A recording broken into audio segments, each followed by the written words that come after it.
IPS అధికారుల సంఘం లేఖ విడుదలపై BRS MLA Kaushik Reddy respond అయ్యారు. రేవంత్ రెడ్డి ప్రోద్బలంతో తనపై తన కుటుంబంపై రాజకీయ కక్షకు తెగబడ్డారని ఆరోపించారు.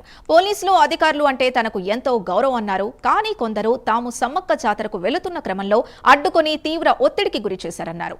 ఆ ఫ్రస్ట్రేషన్ ఒత్తిడిలో తెలియకుండా నోరు జారనే తప్ప ఉద్దేశపూర్వకంగా అన్న మాటలు కావు అన్నారు కౌశిక్ రెడ్డి. తన మాటలతో ఎవరి మనోభావాలు దెబ్బతిన్నా వారికి క్షమాపణలు తెలియజేస్తున్నాను అన్నారు.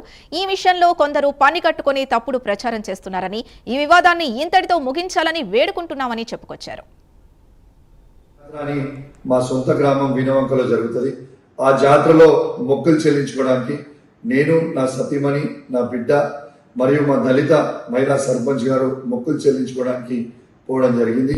ఆడ మేము మొక్కులు చెల్లించుకున్న సందర్భంలో రేవంత్ రెడ్డి గారి ఆదేశాలతోని ఈడ ఉన్న మా జిల్లాలో ఉన్న సిపి గారు మరియు హుజరాబాద్ లో ఉన్న ఏసీపీ గారు, జమ్మికుంట రూరల్ సిఐ గారు ఏ విధంగా మమ్మల్ని అవమానపరిచిందో, ఏ విధంగా గద్దెల మీద నుంచి ఈడ్చుకపోయారో మీ అందరు కూడా చూసారు. ఆ ఫ్రస్ట్రేషన్ లో నేను సిపి గారిని ఒక మాట అనడం జరిగింది. కానీ నేను ఏ కులాన్నో ఏ మతాన్నో కించపరచడానికో నేను అట్లాంటి స్టేట్మెంట్ చేయలేదు. నా ఉద్దేశం అది కాదని కూడా మీ అందరికి కూడా తెలియజేస్తా ఉన్నాను. ఇలా ఒక్కసారి ఆలోచన చేయండి. ఆ ఫ్రస్ట్రేషన్ లో, ఆ ప్రెషర్ లో, ఆ టార్చర్ లో నేను ఒక మాట స్లిప్ అయితే కావచ్చు.